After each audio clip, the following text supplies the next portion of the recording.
Hello friends, இன்றைக்கி நம்ம சத்துள்ள ஒரு ஈவினிங் ஸ்நாக்ஸு ஈஸியாக செய்யக்கூடிய சிவப்பு அவல் கொழுக்கட்டையை தான் எப்படி செய்கிறதுன்னு நம்ம பார்க்க போகிறோம். இந்த சிவப்பு அவலில் நம்மளுக்கு நார்ச்சத்து, இரும்பு சத்து, பாஸ்பரஸு, கார்போஹைட்ரேட்லாம் இருக்குது. இதை நம்ம சாப்பிட்றதுனால அனிமியா பிரச்சனை வராது, வயிற்றுப்புண் இருக்காது. இது பட்டை தீட்டப்படாத அரிசியிலேருந்து செய்கிற சிவப்பு அவலுங்கிறதுனால இது அளவோட சர்க்கரை நோயாளிகள் கூட சாப்பிட்லாம். இந்த ஸ்நாக்ஸ் தேவையான பொருட்கள் பாருங்கள்.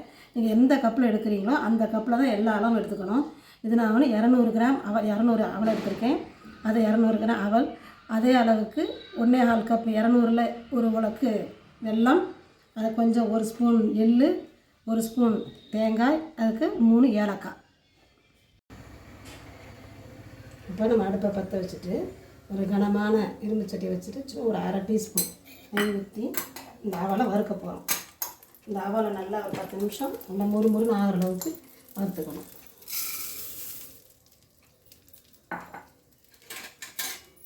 இந்த அவலை நம்ம வறுக்கும்போது இந்த அவல் கூடயே அந்த எடுத்து வச்சிருந்தோம் இல்லையா, இந்த ஏலக்காயையும் சேர்த்து வறுத்து பவுடர் பண்ணோம்னா நல்லா வாசனையாக இருக்கும்.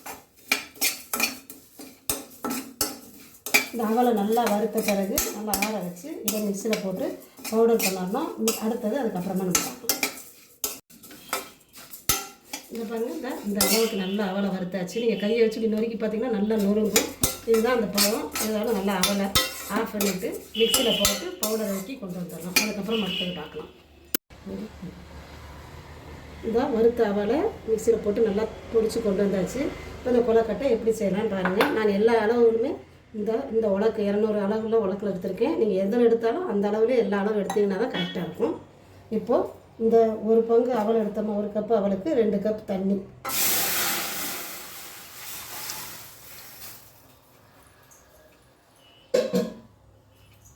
ரெண்டு கப் தண்ணி ஊற்றி அதில் தூள் வச்சா வெல்லத்தையும் போட்டுருவோம். இது சுத்தமான வெல்லங்கிறதுனால நான் வடிகட்டலை.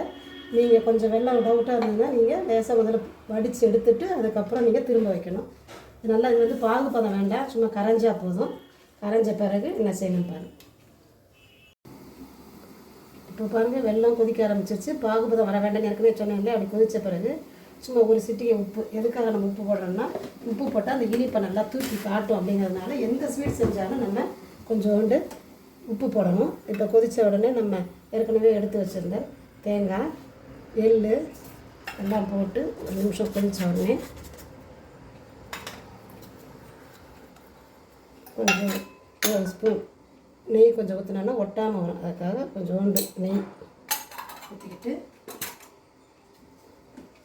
நல்லா கலரி விட்டுட்டு இப்போ நம்ம வறுத்து பொடிச்சு வச்சுருக்கோம்ல இந்த அவலையும் அதில் போட்டு நல்லா ஒட்டாமல் கிண்டணும். பாருங்கள்,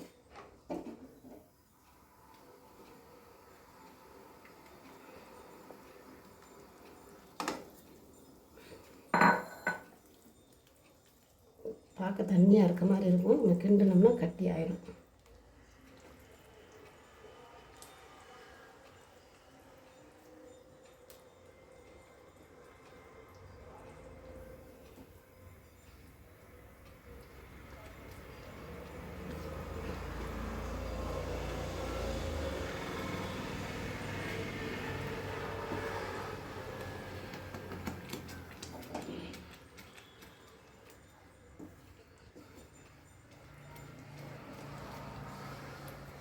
என்னடா தண்ணியாக இருக்கேன்னு நினைக்கிறேன். நம்ம கிண்ட நல்லா எல்லாம் கட்டி சேர்ந்து ஒன்றா வந்துடும்.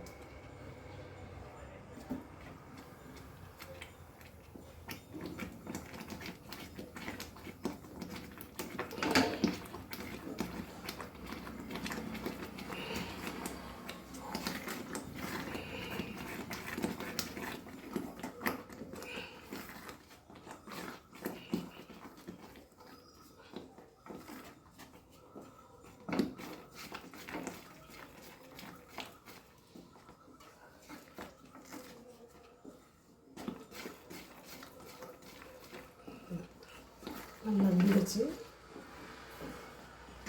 அப்புறம் நல்லா ஆற வச்ச பிறகு பிடிச்சி கொழுக்கட்டையாக பிடிச்சி நம்ம இட்லி சட்டியில் வச்சு வேக வைக்க வேண்டியதுதான். இந்த பார்க்க எப்படி இருக்கும், ஆறினோடனே நல்லா கட்டி ஆயிடும். அதுக்கப்புறம் நம்ம அப்படியே உருட்டிடலாம். உருட்டின பிறகு காமிக்கணும். நல்லா ஆறின பிறகு இந்த மாதிரி கொழுக்கட்டை மாவு இந்த மாதிரி இந்த பதத்தில் இருக்கும்.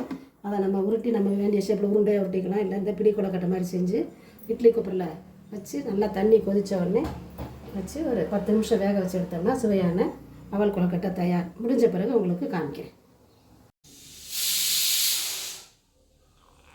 இட்லி கொப்பரையில் 10 நிமிஷம் வெந்த பிறகு இந்த கொழுக்கட்டை நம்ம சாப்பிட்றதுக்கு ரெடியாக இருக்குது. சுவையான சத்தான அவல் கொழுக்கட்டை தயார். நீங்களும் இது மாதிரி உங்கள் வீட்டில் செஞ்சு பாருங்கள்.